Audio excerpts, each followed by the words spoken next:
বন্ধুগণ নমস্কার। প্রথমে আপনাদের করবো আপনারা আমার চ্যানেলটি সাবস্ক্রাইব করবেন, ভিডিওটি লাইক এবং শেয়ার করবেন, কমেন্টস করে আপনাদের মতামত জানাবেন। আপনারা এর আগে বোধহয় শুনেছেন বা আমি একটা ভিডিও করে বলেছিলাম যে ইরানের যে মহিলা ফুটবল টিম তারা মহিলা এশিয়া কাপ খেলতে অস্ট্রেলিয়া এসেছিল এবং অস্ট্রেলিয়ায় তাদের 6জন খেলোয়াড় ছিল এবং একজন ব্যাকরুম স্টাফ ছিল। তো এই খেলতে আসার পরে ফিরে যাওয়ার যখন সময় আসে তখন দেখা যায় 4-5জন খেলোয়াড় ওই ভিড়ের মাঝে রিটার্ন ফ্লাইটে যাওয়ার যে বাস সেখান থেকে বেরিয়ে অন্যদিকে যেয়ে পালিয়ে যায়।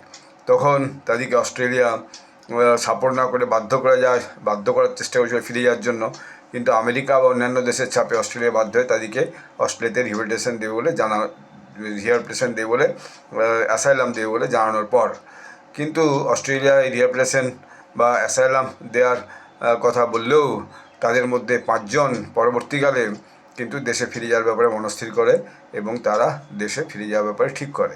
এরপর দেখা যাচ্ছে যে অনেকের মধ্যে সন্দেহ ছিল তারা দেশে ফিরে গেলে তাদের উপর কীরকম ব্যবহার করা হবে, কারণ তারা প্রথমে খেলা শুরুর আগে যে দেশের যে জাতীয় সঙ্গীত গাইতে হয় সেটা তারা জাতীয় সঙ্গীত গায়নি।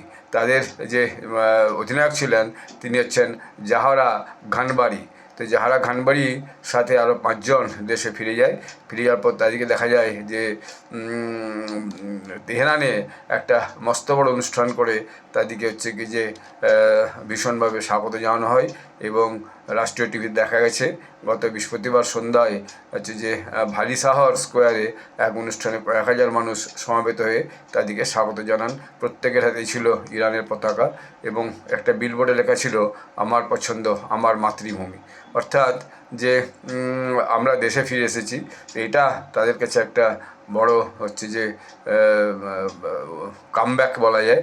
যদিও ইরানি ফুটবল ফেডারেশনের সভাপতি মেহেদি তাজ বলেন যে আমাদের যে ক্রীড়াবিদরা তারা আমাদের দেশের মাতৃভূমি পতাকার নেতা এবং বিপ্লবের প্রতি অনুগত। ধন্যবাদ।